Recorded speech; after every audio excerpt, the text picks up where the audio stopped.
మహాశివరాత్రిని పురస్కరించుకుని ప్రాచీన శివాలయాలు ప్రాధాన్యత సంతరించుకుంటున్నాయి. భక్తుల రాకతో ఆలయాలు శివనామస్మరణతో మారుమోగుతున్నాయి. అర్చనలు, అభిషేకాలు, పూజలతో ఆలయాలు ఆధ్యాత్మికత శోభతో కళకళలాడుతున్నాయి.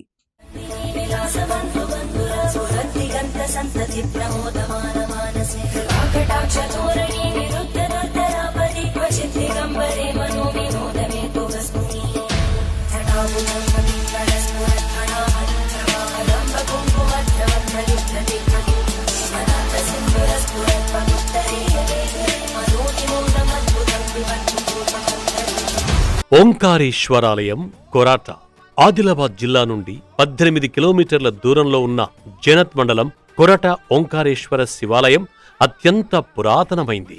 ఇది ఉత్తరవాహిని పెన్గంగా కాశీ మహత్యంగా పిలువబడుతుంది. ఉత్తరవాహిని ప్రవాహంలో బండరాళ్లపై శ్రీరామచంద్రుని పాదముద్రికలు, రకరకాల జంతువుల కాలి గిట్టల గుర్తులు ఉండడం విశేషం. ఈ ప్రాంతంలో శ్రీరామచంద్రుడు దండకారణ్యం గుండా ప్రయాణం చేసి ఈ ప్రాంతం మీదుగా వెళ్లాడని, సీతారామ లక్ష్మణులు బస చేశారని, శివారాధన చేసి వెళ్లారని చరిత్ర చెబుతోంది.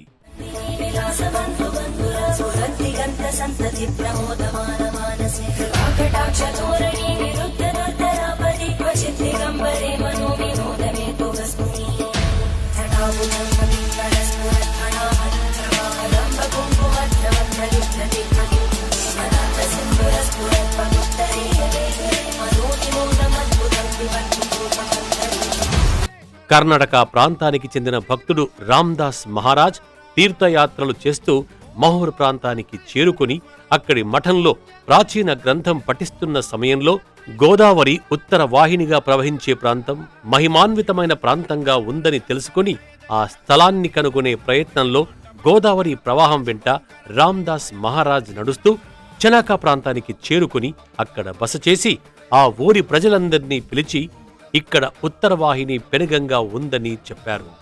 చాలా పవిత్రమైన స్థలమని వారికి తెలిపారు. మున్ముందు చాలా ప్రసిద్ధి చెందుతుందని ఇక్కడ మందిరం నిర్మించాలని చెప్పడంతో చనాకా ప్రాంతంలో రామ మందిరాన్ని నిర్మించారు.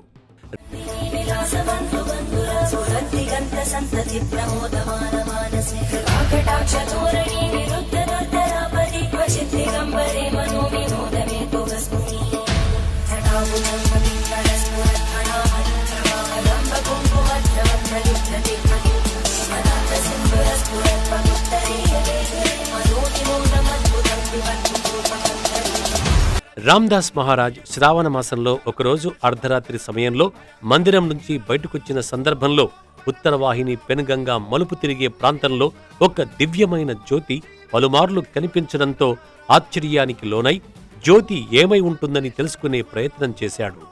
కొరాట గ్రామంలో సుమారు 500 ఏళ్ల క్రితం గోదక్ష మహారాజ్ అనే స్వామీజీ జీవ సమాధి అయ్యాడని, అతని ఆత్మ జ్యోతి ప్రతి అమావాస్య పౌర్ణమికి కనిపిస్తుందని, ఆ ప్రాంతంలోనే తిరుగుతుందని ప్రత్యక్ష సాక్షులు రామ్దాస్ మహారాజ్కి వివరించారు.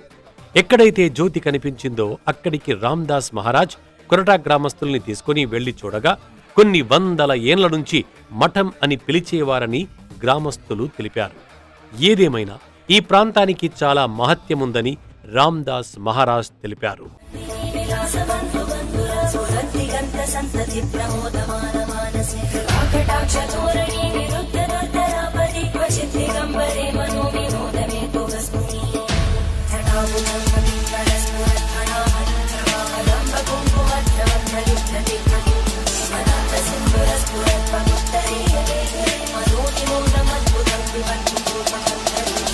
ఆ తరువాత కొరాట గ్రామస్తులంతా ఆ ప్రాంతాన్ని నిశితంగా పరిశీలించగా ప్రాచీన దేవాలయానికి సంబంధించిన ఆనవాళ్లు శివాలయం రూపంలో బయటపడ్డాయి.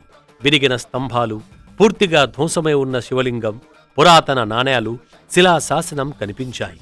ఆ విధంగా ఆ మందిరం ఆనవాళ్లు బయటపడంతో అలా ఈ ప్రాంతంలో గోదక్ష మహారాజుకు సంబంధించిన పాదుకలు ప్రతిష్ఠించబడినట్టు కనుగొన్నారు. ఈ ప్రాంతాన్ని ఏ విధంగానైనా వృద్ధిలోకి తీసుకురావాలనే సంకల్పంతో కొరట గ్రామస్తులు 25 సంవత్సరాల క్రితం శివరాత్రి పర్వదినాన ఆ ప్రాంతంలోని ముళ్లకంపలు, చెట్లు తొలగించి ఆ ప్రాంతాన్నంతా శుభ్రపరిచి అందులో ఒక అర్ధరాత్రి శివనామస్మరణతో భజన కార్యక్రమాలు, గ్రామంలో సేకరించిన పదార్థాలతో భోజన కార్యక్రమాలు ఏర్పాటు చేశారు. ఇలా ప్రతి శివరాత్రికి నగర భోజనం పెట్టడం ఆనవాయితీగా వస్తుంది.